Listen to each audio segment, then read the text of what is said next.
नमस्कार विद्यार्थी मित्रांनो, तर पहा आपल्या समोर शेकड्यावारीचा प्रश्न आहे. प्रश्न असा आहे, 2.1 च्या 0.9% अधिक 0.8 च्या 1.2% बरोबर किती?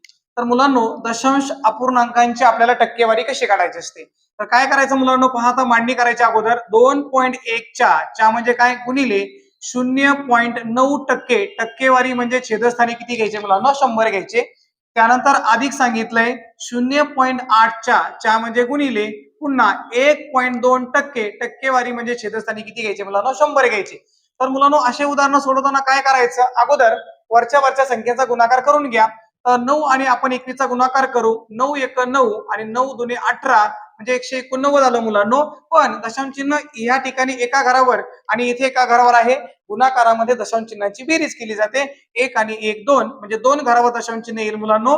म्हणजे याचं उत्तर येईल 1.89 आणि त्याला भागिले किती आहेत मुलांनो? 100. त्यानंतर अधिक करा. आता 12 आणि 8 12 या ठिकाणी झाले मुलांनो 96. दशांश चिन्ह इथं एका घरावर आणि इथं एका घरावर. गुणाकारामध्ये बेरीज करायची. 1 आणि 1 झाले दोन घरावर दशांश चिन्ह येईल म्हणजे 0.96 आणि त्याला भागिले किती घ्यायचे मुलांनो? 100. मग आपल्याला नियम माहिती आहे मुलांनो अपूर्णांकांच्या बेरीज आणि वजाबाकीचा. पाया समान असेल तर पाया काय करायचा? एकदाच घ्या.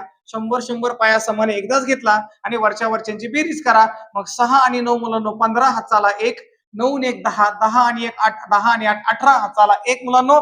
1 आणि 1 झाले मुलांनो 2 आणि दशांश चिन्ह दोन घरावर आहे. बेरजेत आणि वजाबाकीमध्ये दशांश चिन्ह जेवढ्या घरावर आहे तेवढ्या घरावर आपल्याला द्यावं लागेल सारखे घर असल्यानंतर. तर मुलांनो, मग आता काय करायचं? भागिले 100 आहेत म्हणजे मला याचे दोन शून्य काय करायचे? काढून टाकायचे. हे जर दोन शून्य काढायचे असतील तर वरती दोन घरावर दशांश चिन्ह येईल. पण ऑलरेडी अगोदर दोन घरावर दशांश चिन्ह आहे.